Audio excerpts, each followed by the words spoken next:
Could you tell us what the agreement of the Robinson-Huron Treaty was for the Anishnaabe?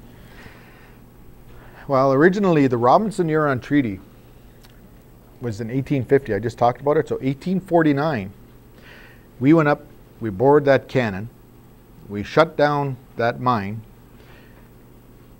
Canada was told by a judge, the Governor General, you need a treaty with the Anishinaabe in that area, so you can legitimize, you can legalize your mine.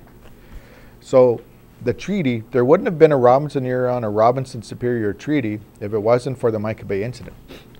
So the Robinson Treaty, Canada decided, well, you know, it really isn't the best thing for us to resolve this relationship with the Batchewana people just in isolation, just by themselves. So why don't we get a treaty for the whole area?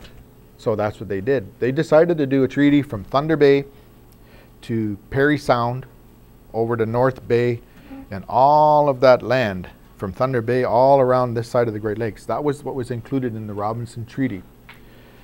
They needed to legalize the Mica Bay mine.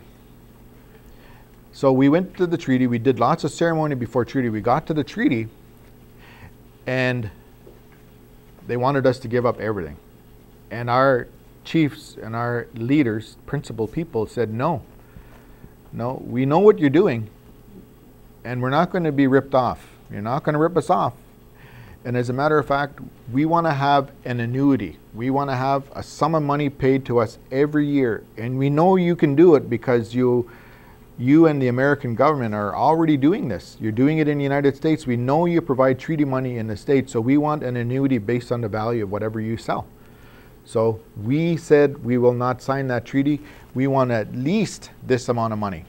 And then Robinson said, well, I just have this one bag of money and that's all I got. I got no more money. What am I going to do? So he said, no, we're not signing the treaty. No, bye-bye. You're not getting any of the copper or the gold or anything out of here. So Robinson said, so what do we do now? The whole idea behind this treaty was to get Batchewana to sign. Batchewana refused to sign. Garden River refused to sign. So what they did was that they decided to make it into two treaties, the Robinson Superior Treaty and the Robinson-Huron Treaty.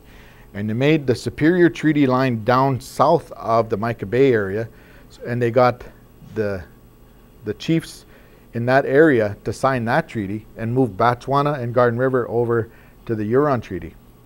So they didn't care if we opposed it, because as long as the Superior Chiefs agreed to it, they were legitimizing the Mica Bay mine.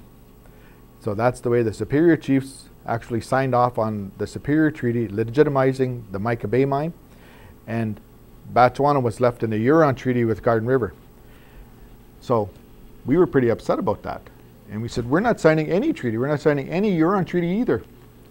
So the other 19 First Nations that were a part of the Huron Treaty said to Batchewana, please sign the treaty. They're surrounding us with guns. They're going to kill us. They're starving us. We need this $2 or $3 or $4 a year. We need relief. We need help. So we need you to sign this, Batchewana. So the other chiefs convinced Batchewana and Garden River to sign the Robinson-Huron Treaty of 1850. And we actually will be gathering this summer. We're having a treaty gathering, and it's going to be huge. We're going to put together a lot of teachings, a lot of history of what the relationship and the history of this area is as far as the relationship with the Indigenous people is concerned. So that's the Robinson Treaties of 1850 from our perspective. Best I can tell, what they tell me anyway, the elders.